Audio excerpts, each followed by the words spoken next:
You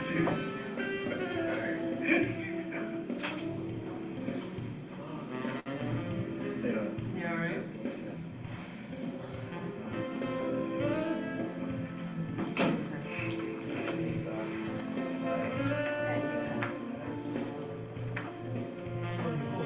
But if I use that ICT for persons with disabilities as an example, I will take LPDs or anything What kind of example do you use? But how are we supposed to see the deck? We standing or something? How are we seeing this?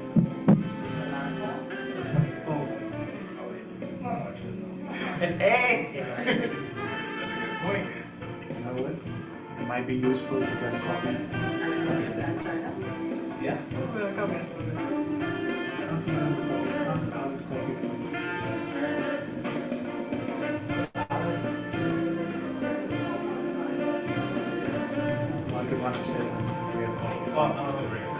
Yeah, Mark, can you send a copy of the deck to Alan so he could You can send me the email just now. I was only going to use that as an example to illustrate the carryover. Carry on. Didn't recognize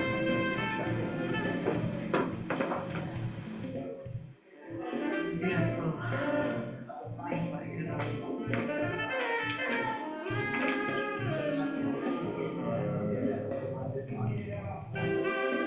We don't really have to, we really don't have to participate on this. Good morning, beautiful team members. This will be a thing without. How are you guys? I think that's what she wants. I got it. Yeah, so when you got it. I got it, yeah. Because you're saying the real one, they need to go to Mexico. Later than pieces. 2 meetings. She is glad. I want to be involved in what's going on. You got it? The discussion that leads up to season. Build relationship. We need to actually get everybody's feedback because of the team is so great. But you need to figure out who the team is. The team is gonna, team is going to, it's a 4-year process. This is year 2, I think. So whoever the team is, they need to be the team. And that's for 3-4 years.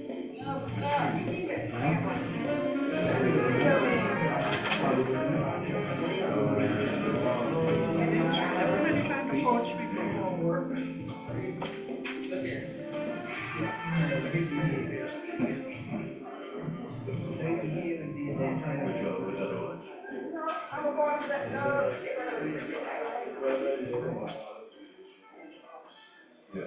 That's the guy's job. I know it's you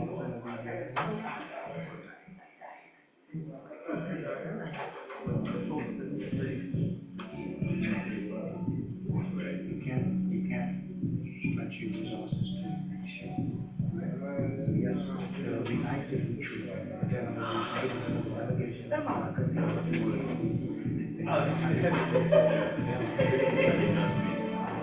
Yes.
Good morning, everyone. Thank you for joining us for URCA's Draft Annual Plan 2025 Stakeholder Forum. My name is Juan McCartney. I'm the Corporate and Consumer Relations Manager here at the Utilities Regulation and Competition Authority. Let me tell you a bit about URCA before we get started for those who are joining us virtually. URCA is the independent regulator of the electricity sector and the electronic communications sector in the Bahamas, as well as now the newly formed natural gas sector. URCA was formed in 2009 by an act of parliament. We are governed by the Electricity Act 2024, the Natural Gas Act 2024, and the Communications Act of 2009, as well as the URCA Act of 2009. All of those documents can be found on our website for your reference. URCA is mandated statutorily to produce a draft annual plan every year before the end of the year. Our draft annual plan for 2025 was released on December 20th, 2024. We have already received feedback from our draft annual plan, and we have published our statement of results for our draft annual plan. The final draft annual plan will be published before the end of April this year. This forum is a chance to have another round of consultation and get public feedback, and for our sector directors to explain the draft annual plan, perhaps in a bit more detail than was published in the document. Also, it's a chance for you to ask us questions about our annual plan and to provide feedback.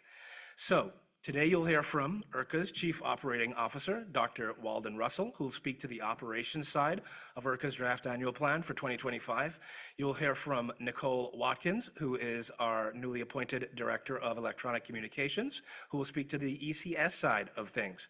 And you will also hear from Jonathan Hudson, who is the Director of the Utilities and Energy sector, which encompasses the electricity sector and the natural gas sector. Mr. Hudson will be joining us virtually.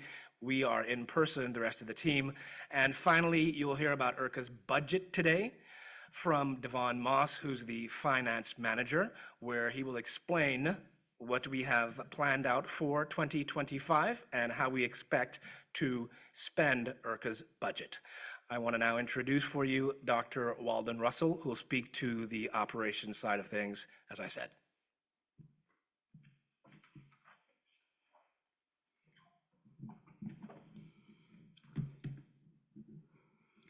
Good morning, stakeholders and colleagues. It is my privilege to present the strategic outlook of URCA for 2025 on behalf of our CEO. At URCA, we remain committed to our mission, improving lives through effective utilities regulation, ensuring that our regulatory framework fosters competition, promote innovation, and safeguard consumer interests across the Bahamas. Today, I will outline our strategic direction for 2025, highlighting key priorities, performance goals, and the regulatory approach that will guide our activities across the electronic communications, electricity, and natural gas sectors. The year 2024 was defined by significant changes in laws and policies, including the revision of the Electricity Act, the enactment of a new Natural Gas Act, the gazetting of the Electronic Communications Sector Policy, and the launch of an initiative to draft the National Energy Policy. These changes have expanded the scope of URCA's responsibilities, necessitating changes across the organization. 5 key objectives guide URCA's strategic vision for 2025. 1, strengthening leadership and resources. URCA aims to create a stable regulatory environment by ensuring leadership continuity and investing in staff development. By focusing on talent acquisition and enhancing employee retention, the organization seeks to maintain a high-performing regulatory workforce. Enhancing employee development and performance is number 2. We have implemented a program for developing emerging leaders. The Emerging Leaders Program will continue to cultivate a workforce prepared for the future. Expanding professional training and mentoring initiatives will strengthen regulatory expertise within the organization. 3, addressing connectivity gaps and expanding regional presence. We considered establishing a Northern Bahamas office in Grand Bahama to enhance stakeholder engagement. But feedback from our stakeholders has prompted us to reconsider this decision. Therefore, the office will not launch in 2025, as initially planned. Nonetheless, URCA remains focused on finding effective ways to improve service quality, accessibility, in underserved family islands. 4, international engagement and multi-stakeholder collaboration. URCA will enhance its participation in global regulatory forums, such as the International Telecommunications Union, CTEL, and CANTO, aligning our policies with international best practices in telecommunications, spectrum management, and energy regulations is a top priority. And 5, measuring organizational performance. URCA is implementing an improved organizational performance framework designed to measure and assess our regulatory efficiency and transparency. Looking ahead, URCA's regulatory agenda for 2025 is focused on specific priorities for each of the sectors we regulate. Electronic communications sector priorities. In the electronic communications sector, URCA is enhancing regulatory frameworks to support the deployment of next-generation technologies, including 5G. URCA has identified several priorities for the electronic communications sector in 2025, and these include the implementation of a 5G regulatory framework, the review of universal service obligations and the Universal Service Fund, the review of the National Spectrum Plan, and the development of cybersecurity guidelines. The Director of Electronic Communications will expound on these objectives shortly. In the electricity sector, URCA is working on strengthening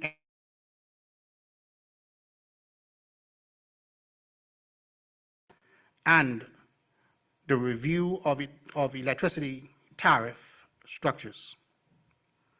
In this sector, URCA's priorities for 2025 include energy efficiency and demand-side management, review of BPL's consumer protection plan and tariff structures, and renewable energy and microgrid regulations.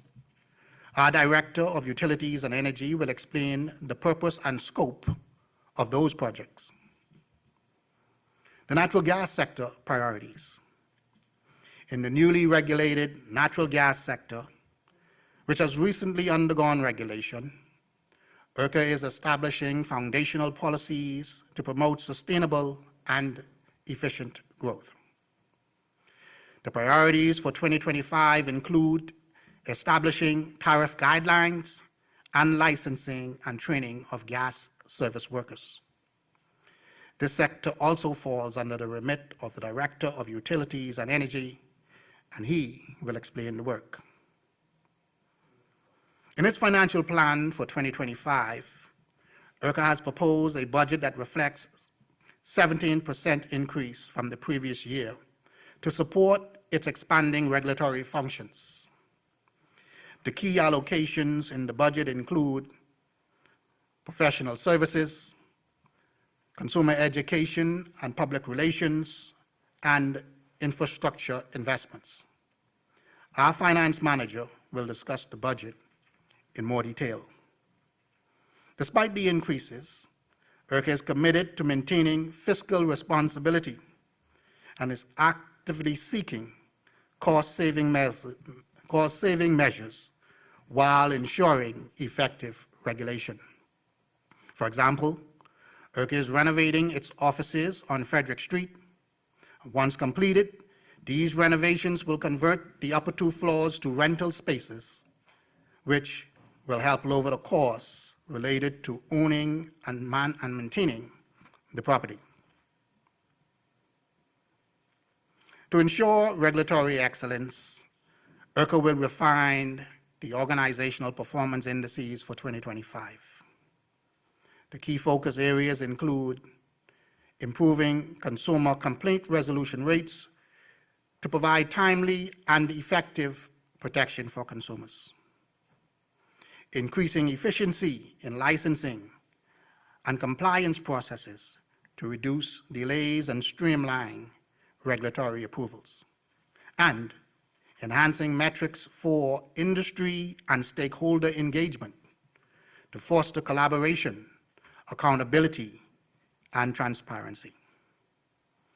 In conclusion, as URCA looks ahead to 2025, we remain committed to our mission, strengthening regulatory leadership, and engage with the industry to ensure effective oversight, promote competition and innovation across all regulated sectors, enhance consumer protection and service quality to ensure access to essential services, and foster sustainable energy and connectivity solutions to support national development.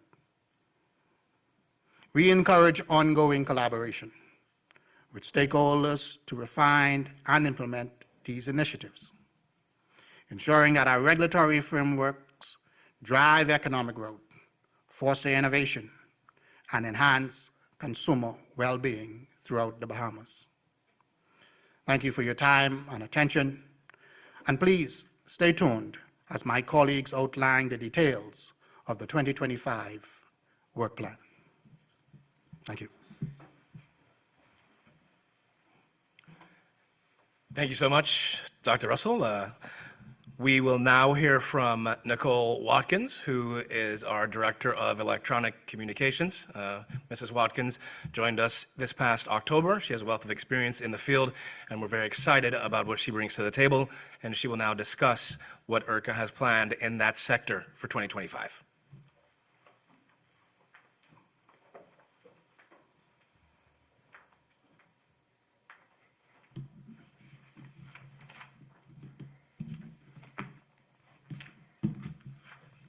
Good morning, stakeholders. It's a pleasure to be with you this morning to speak on the ECS plans for 2025.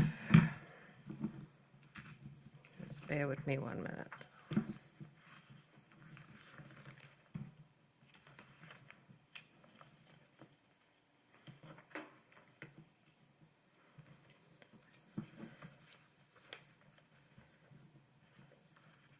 Okay.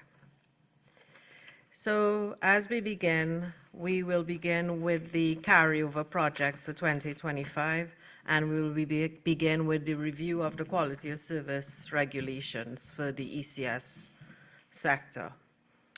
Why is it necessary to review the quality of service regulations?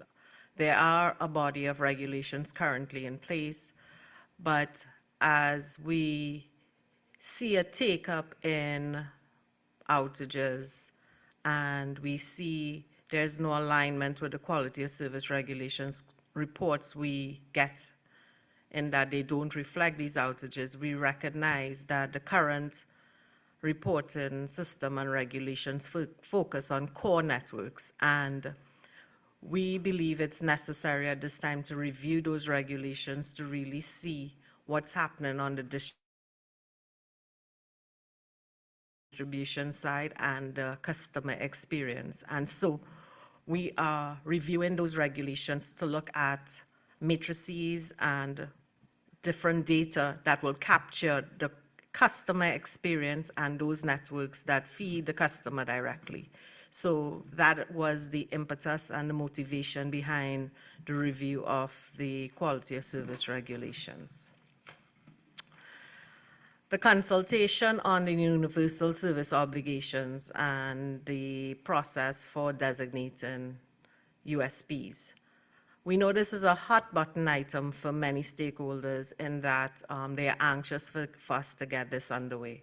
However, in order to ensure that we effectively look at whatever the access gap is or whatever gap, we have determined that we should do a census. And so URCA late last year, early this year, embarked on an exercise with a reputable agency to conduct a census exercise into the Family Islands to assess the gap that customers are experiencing. We decided to do a census and knock on every door to ensure that we are actually capturing the problem we're trying to evaluate and assess. If we had done a telephone survey, then those who don't have access to those services may not have been able to take part in the census. And so we are happy that we are close to completing this census. We will then assess this information, and stakeholders can look forward to the publishing of that consultation early in trimester 2. Moving right along to the National Spectrum Plan. The National Spectrum Plan is under review. We understand that with changes in technology, changes in emerging technologies, and the delivery of services to our population, that the spectrum plan needs to be reviewed. We're currently in that process, and stakeholders can look forward to us publishing that consultation close to the end of trimester 1, early trimester 2. The implementation of remedies. This followed the market review, that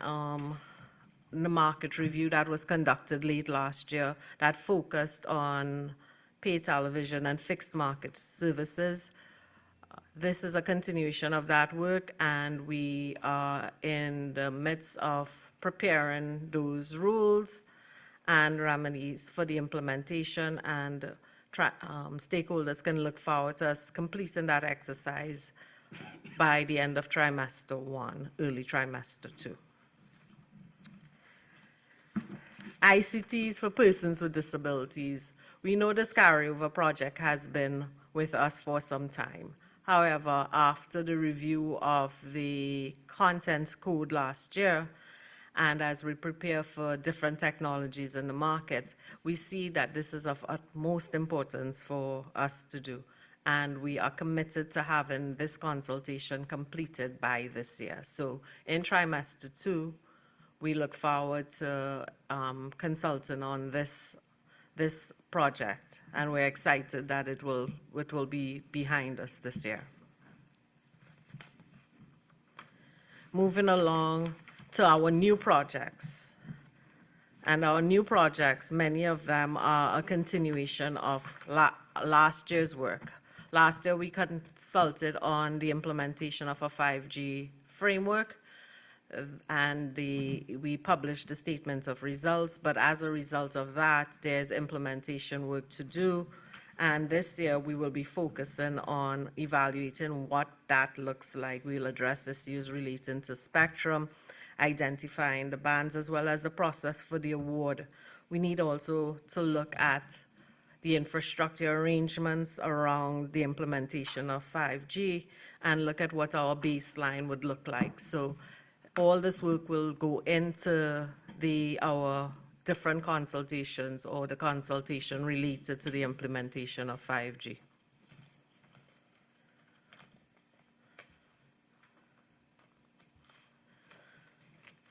And as I said, in order to prepare the sector for the introduction of 5G, we do recognize that there's a need to ensure that our infrastructure sharing regulations are reviewed. We will need to share up the infrastructure regs and the policy behind that, and take some decisions as to how infrastructure would figure into 5G with different operators. So that is what our review of the infrastructure sharing regulations will focus on this year.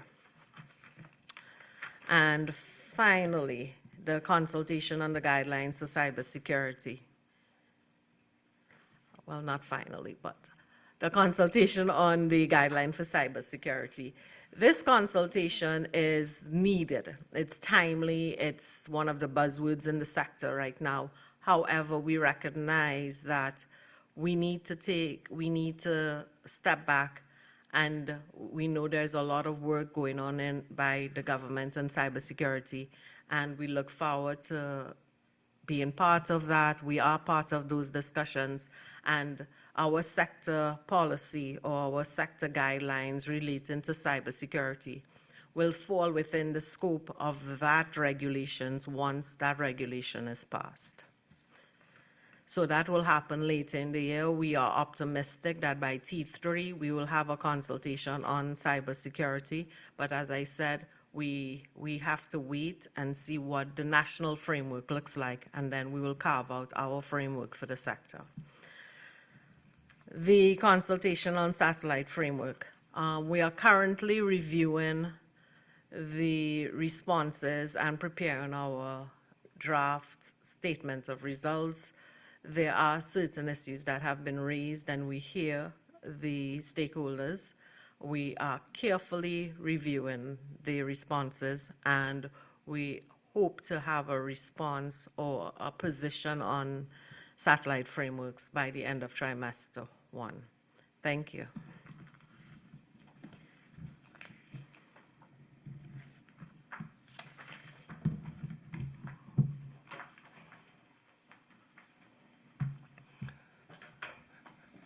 Thank you so much, Mrs. Watkins, for that. We now move on to the utilities and energy sector to give you a bit of background about where we are with our 2025 plan. In 2015, the original Electricity Act came into place that governed URCA's remit of the electricity sector.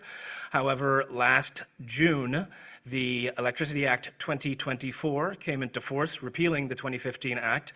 In tandem with the Electricity Act 2024, the Natural Gas Act came into force on June 1st, expanding URCA's remit in both sectors. That statutorily prompted URCA to amend our 2024 annual plan to include the expanded remit of both those sectors, and that work has informed our 2025 plan in the electricity sector and the natural gas sector. Mr. Hudson will now explain what our priorities and projects are for 2025 in both those sectors. He joins us virtually.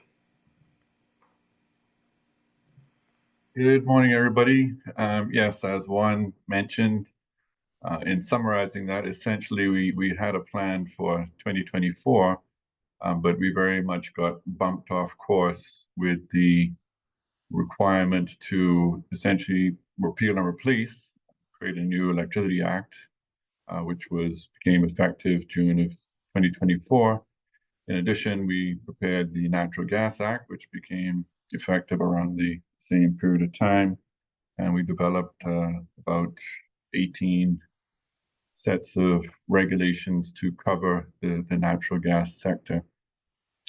So we did have some carryover projects. One of them was the accounting separation guidelines, which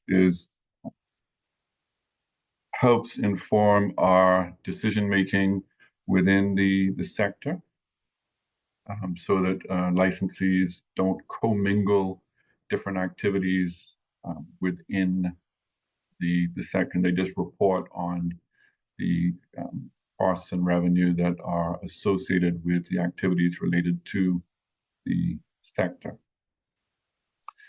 The next item includes the BPL fuel tariff review. Many of you will recall in October of 2022, BPL had announced a fuel glide path plan to recover costs related to fuel used in generation. We had intended to review this earlier. We had a budget constraint, so we had to slightly reduce the scope. But the scope still does include the primary function, which is to ensure that we determine if the fuel charges comply with the law and the regulatory frameworks, and that is to address URCA's mandate to ensure that costs are incurred efficiently and the consumer is protected. Next item. The energy efficiency and demand side management.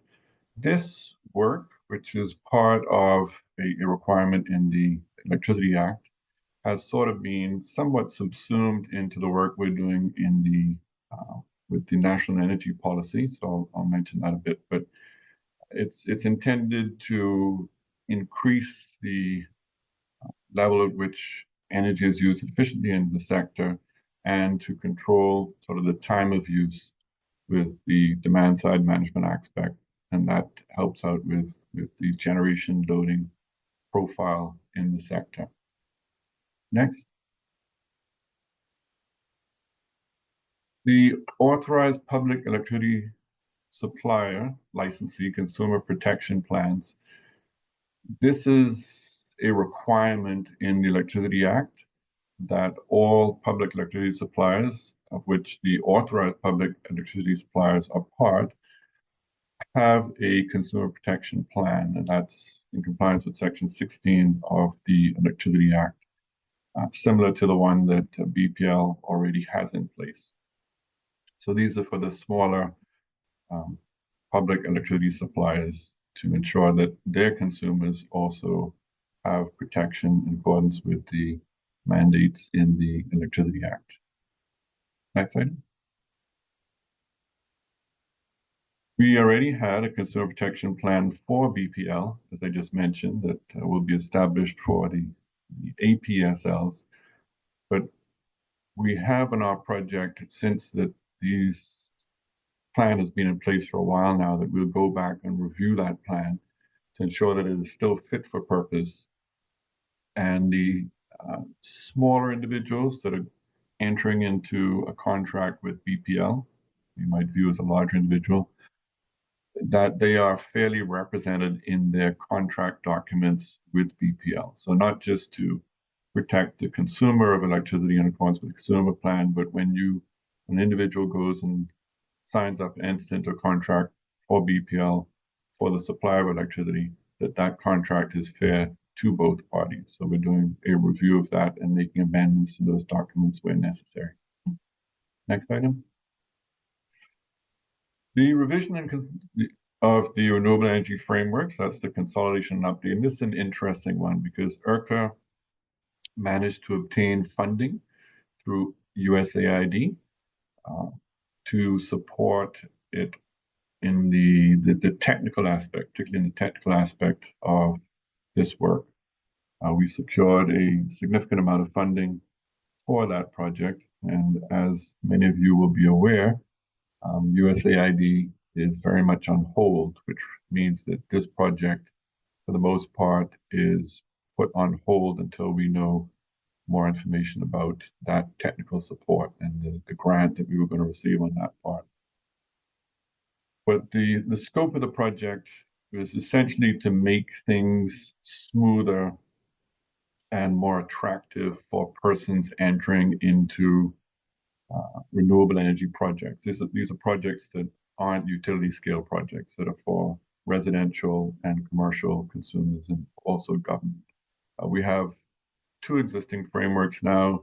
When we took a look at them, we feel that they can be somewhat confusing. We also recognize that the sector has advanced in many areas. We've heard from persons over the years about what would have been considered back then, but in our environment, novel, such as wheeling, which is where you have renewable energy plant elsewhere on the island, separate and apart from the property, and you send that power over an independent grid to be consumed by the property that may be some miles away. Our existing frameworks wouldn't support something like that, so we thought that we should review the advances in the sector and update the frameworks to incorporate things such as that and to make them easier to use by participants in the sector. Next item. Review and revision of the licensing process. I think you'll start to see a common theme here, where we've had some regulatory frameworks in place. And as time has passed, we've seen areas where we believe they can be improved. We've heard from our licensees, and this is an example of that type of project where we are reviewing the licensing process to make it easier and to make it more fit for purpose in the sector. Next item. As is the review and revision of the licensee reporting requirements, we have a licensing reporting framework that kind of spans across the sector. We've noted that some of our licensees have had difficulties complying with that document. They're at different levels of sort of maturity as a licensee. Obviously, somebody like BPL has a whole team of staff in place. They're used to recording certain data, whereas a smaller licensee on a family island is unfamiliar with the reporting requirement. They may not see the benefit of it. They may not even have the ability to capture certain of the data, or they may have the ability and they're just not recording it. As a regulator, we need this type of information to inform our decision making. Better information should result in better decision making. So we will actually be going into the field in particular to talk to our smaller licensees to see where they're at, if the framework needs to be refined to assist them in helping us essentially assist them at the end of the day, and more broadly advance the goals of the sector. Because we've experienced a dearth of data when we were working on the national energy policy, in particular as an example, that needs to be improved. Next item. So speaking about the national energy policy, when the 2024 Electricity Act came into effective June of last year, one of the requirements was the development of a new national energy policy. Now, this falls under the remit of the Ministry of Energy and Transport, but the minister asked URCA to lead that project, which we are doing in consultation with the Ministry of Energy and Transport. That project is well underway. We're working on the final draft now, and which will be handed to the Ministry of Energy and Transport for a public consultation to be carried out. One of the things, persons who may be familiar with the prior policy document focused essentially entirely on the electricity sector. This document that is being prepared now is very much broader in scope to reflect the fact that it is a national energy policy, not just a national electricity policy. So when you all see the document and when it comes out for public consultation, you will note that difference. Next item. Review of BPL tariff. This is something that has been in the budget and the work plan for a couple of years, as is the next project, which is related to this. And similarly with the Electricity Act 2024, in Section 38, it mandates public electricity suppliers such as BPL to conduct a tariff review within 3 years of the passing of that act. So BPL is now in the process of conducting that review, and we've made an allowance in our budget, and we've started that process of that review with them for establishing a new cost-reflective tariff structure. Next item. Yeah, so this ties in with the tariff review. This is something that really should have been in place previously. The integrated resource plan, or what is often referred now to as an integrated resource and resilience plan, ties into the tariff in that the IRP looks at, it projects the future demand in the sector for that licensee. And it looks at how the licensee will meet that demand. Either it can improve, for example, its generation efficiency, so it doesn't actually need more generation, it can just create power more efficiently. It can improve the losses on its T&D system.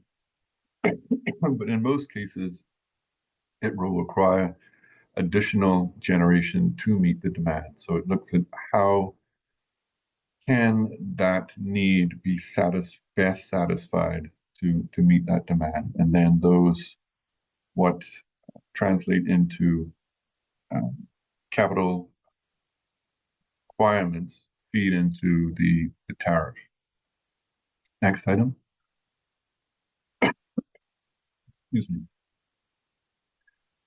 So as Mr. McCartney mentioned, URCA took on the regulation of the natural gas sector in 2024, and we're building up our human resources in that area in 2025.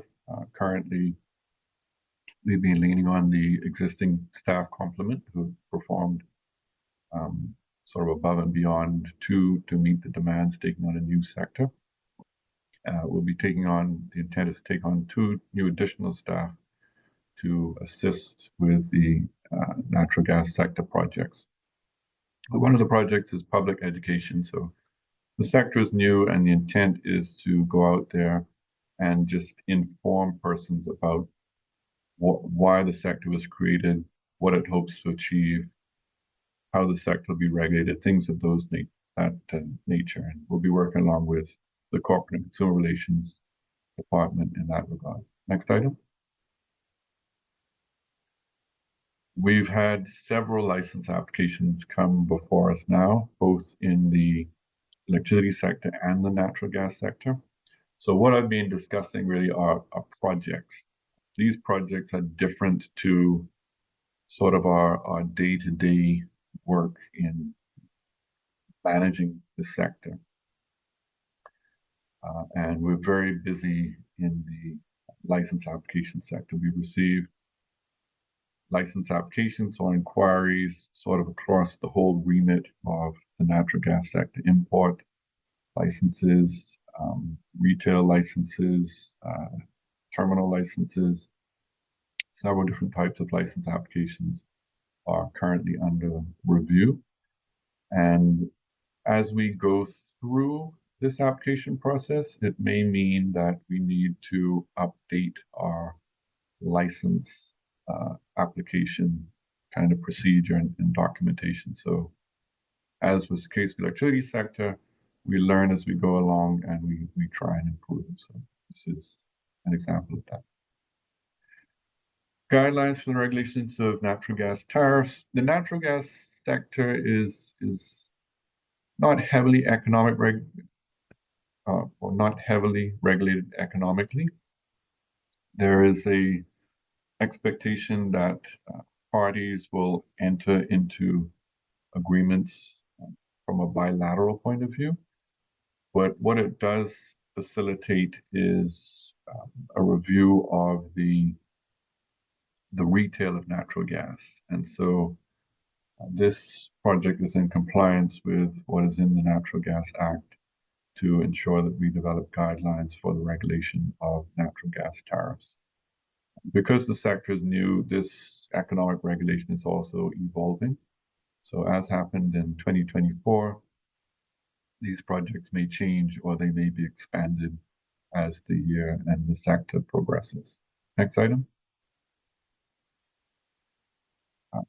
Similarly, for the electricity sector, we intend to establish a complaints handling procedure for the natural gas sector. One of the primary roles of the regulator is to ensure that the voice of the small man sort of is heard. So it'd be a similar thing in the natural gas sector as we do in the electricity sector. Next item. Again, we'll have a procedure for investigations as we do in the electricity sector. We'll develop a parallel in accordance with the requirements of the Natural Gas Act for the natural gas sector. Next. And finally, the Natural Gas Act requires the licensing of gas service workers within the sector. Those who may be familiar with the natural gas and the Act will appreciate it. This is quite broad. As a gas service worker is defined in the Act, so we have to break that down possibly into smaller components. But the intent there is to ensure that persons have at least a minimum level of training and experience to operate in the sector in handling natural gas. So I think that was the last one. I'll go back to Mr. McCartney. Thank you.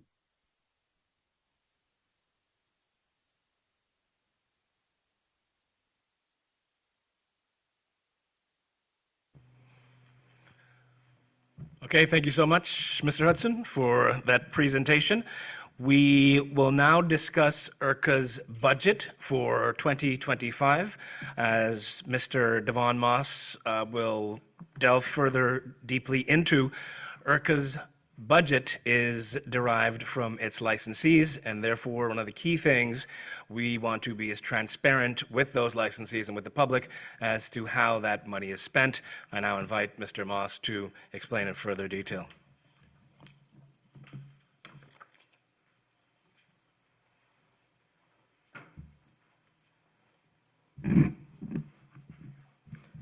Good afternoon, everyone. Well, it's still morning. I represent the finance department, and today I will provide an overview of the budget outlined in the 2025 annual plan. Earlier, our regulatory colleagues from the regulated sectors presented the tasks that they have planned for the year. The budget is the tool we use to allocate the necessary resources to ensure that these tasks are successfully executed. In this presentation, we will discuss key aspects of the budget, highlight some trends we've observed, and offer insight into the rationale and assumptions behind its formulation. To begin, let's first touch on where our authority to establish this budget comes from. As most of our stakeholders are aware, the URCA Act Section 40, Paragraph 1 addresses the funding of our organization and states that URCA shall conduct its affairs so as to ensure that its revenues are at least sufficient to enable URCA to meet the cost of carrying out its functions. To comply with this statutory requirement, we determine our funding needs through a comprehensive budgeting process. This process is a collaborative effort between our regulatory and operations teams, ensuring that we have the resources necessary to run URCA effectively. At the heart of our budget is the annual plan, which serves as the foundation for our budgeting process. The plan helps us to define the assumptions used to project both internal and external resource utilization, allowing us to assign a dollar value to these assumptions based on the best available information at the time. However, because we rely on assumptions, the information we use may sometimes be less accurate than we'd like. When this happens, we make adjustments to address any discrepancies and minimize any negative impacts. A key part of this process is handling residual budget allocations. If any initiatives from the previous years, operational or regulatory, were not fully executed, we look at the financial resources initially assigned to those initiatives and the amount not utilized at the end of the year. We then label the difference as a residual budget allocation or a carryover and reduce the current year's requested budget by the corresponding amount. This ensures that we avoid unnecessary duplication of resources. So take, for example, Nicole would have mentioned the ICT for Persons with Disabilities project that's been carried over multiple times. If, say, $10,000 was allocated for that project and none of those resources were utilized, we would then say in 2025, if we need $10,000 still to complete that project, we will carry over those funds and we won't go back to the industry and ask the industry for $10,000 once again. It will be no budget allocation for that project, no additional budget allocation for that project for the year. Once we've established the required funding to operate effectively in line with our mandate, we determine how much of the indirect costs are attributable to each sector. From there, we calculate the respective URCA fee for the year based on what we call the recoverable budget.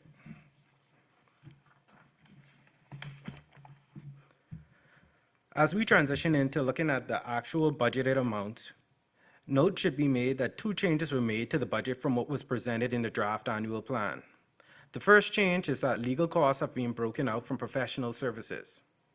Additionally, further consideration was given to the setup of a physical office in the northern Bahamas, and URCA has decided to forego the office space and will employ other alternatives to ensure its mandate is carried out. Therefore, the budget was adjusted accordingly. For the current budget year 2025, the total cost necessary to operate the authority is $11.1 million with an anticipated capital expenditure of $2.1 million.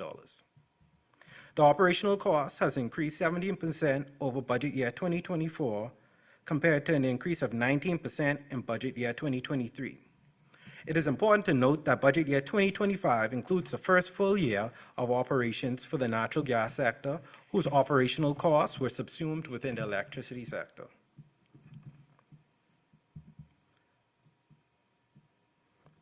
Next slide. Sorry. No, I don't think that's the correct slide. It's supposed to be the slide with the pie charts.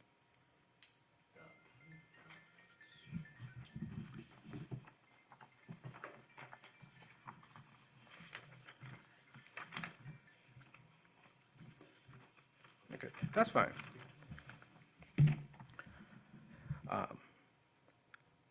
So in the current year, 57% of the overall budget allocation is being attributed to the ECS sector. This is driven by the direct costs associated with the ECS mandate, such as conferences, training, travel, and costs related to the regulatory projects. In 2024, because of the amendment to the Electricity Act and the Natural Gas Act coming into play, 6% of the the electricity sector's costs were reallocated to the natural gas sector. In 2025, a more substantial portion of the budget is now being allocated to the natural gas sector. It would be 15% this year. The ES's, or the electricity sector's, allocation is 28%. This shift is due to the maturity of the sector, now that we have one full year of operations as opposed to 3 months of operations in the prior year.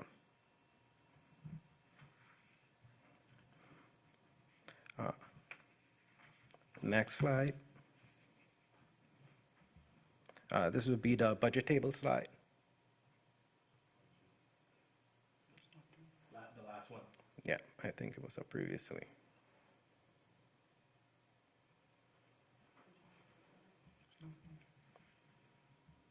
Okay.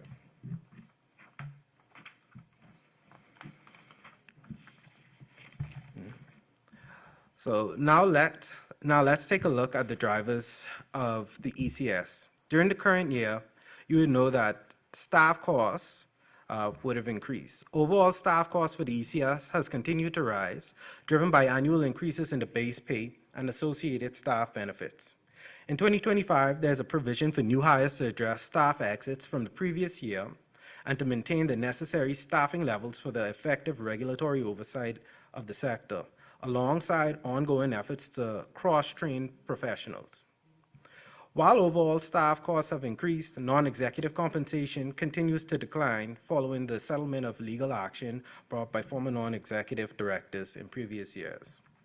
Professional services expenditure is anticipated to increase by 53% over the previous year's budget allocation because of carryover regulatory projects continuing into 2025, including scheduled market assessments, surveys, reviews that my ECS colleague would have previously mentioned.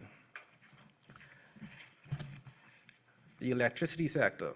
Staff costs are anticipated to decrease by 18% as staffing resources in the ES are being shared with the natural gas sector. Professional services. The budget allocation has been made to fund regulatory projects for the sector. As you may have noted from Mr. Hudson's presentation, that there are many projects going on within the sector, and it requires proper resourcing to ensure the completion. Legal costs. Legal costs are expected to increase significantly due mainly to anticipated litigation involving GBPC and GBPA.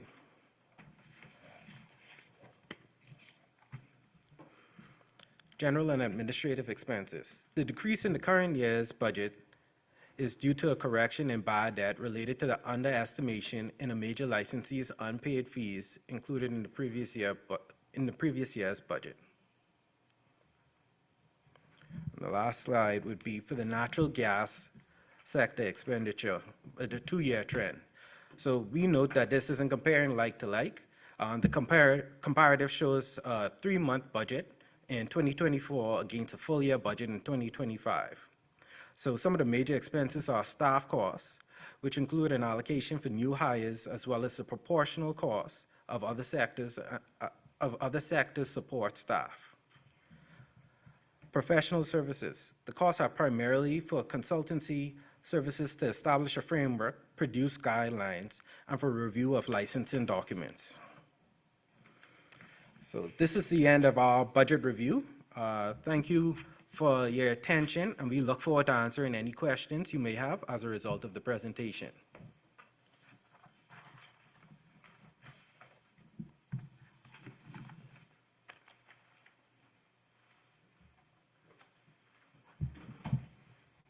Okay, thank you so much, Mr. Moss, for that presentation. For those of you who are watching either on Zoom or Facebook, now would be the opportunity to ask any questions of any of the sector directors or the finance manager about what was just presented. You can either put it in a comment on Facebook, or you can put it in the chat feature in Zoom. I see that we also have a Q&A feature in Zoom, but if you could put it in the Q&A feature as opposed to the chat feature, that would be preferable. We have a question for Dr. Russell. Dr. Russell mentioned, this is from Hyacinth Smith, Dr. Russell mentioned the postponement of the opening of the Northern Bahamas office. Will all associated costs regarding the same be removed from the fiscal year 2025 budget? I suppose that would be a question for you, Mr. Moss, if you want to just go into that. Thanks. All right, so the cost associated with the opening of that office has been removed from the budget. So I guess in the statement of results, I'm not sure if the entirety was posted, but certainly it was removed from the budget.